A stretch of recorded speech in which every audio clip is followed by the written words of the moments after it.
Ayan nga mga pare ko, dahil hapon na kinuha ko na aking karabaw at mamuti na tayo ng talong. Ayan, ayan, sinuotan ko na.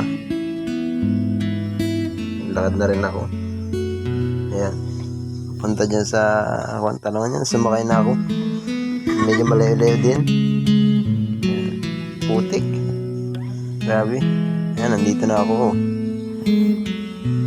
Nag-joyride kami sa kariton, no? Ayan. Yan pagdating ko din nandun na si Tia, namumuti na. Pwede ka nag-ahabol.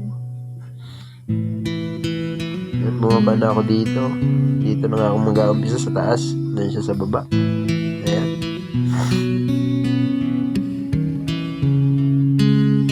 Ayan. Mas din nga, inabot na kami ng ulan. Kakaumpisa pa lang. Ayan, no? Ayan. Ayan. Hindi ko na nga nabidyohan. Nandito na. Tapos na kami magputi. Yapasan na ako. Ayan, medyo madulas din ang daan. Talagang mabigat din yung mga pasan. Bigat-bigat din mga pare ko eh.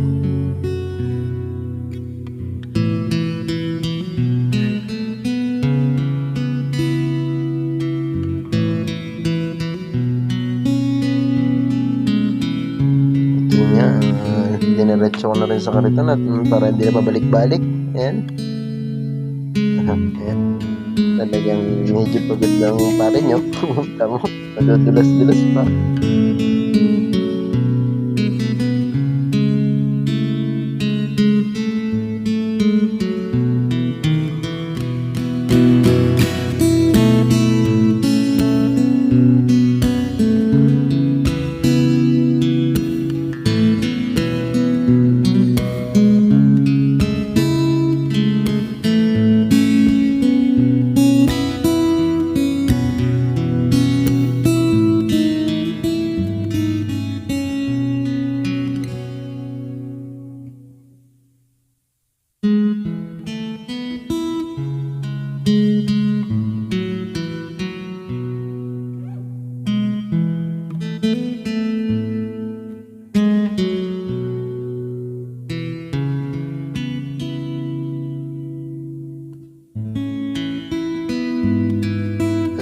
Yun nga, ayan na. Pabalik na tayo sa bahay.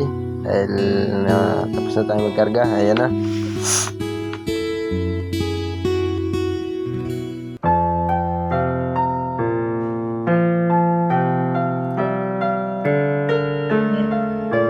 Talagang medyo maputik-putik ang daan at bagong ulan na naman.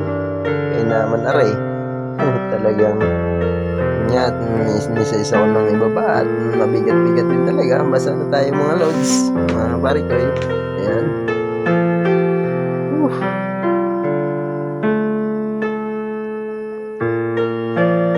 Mabigat-bigat din talaga.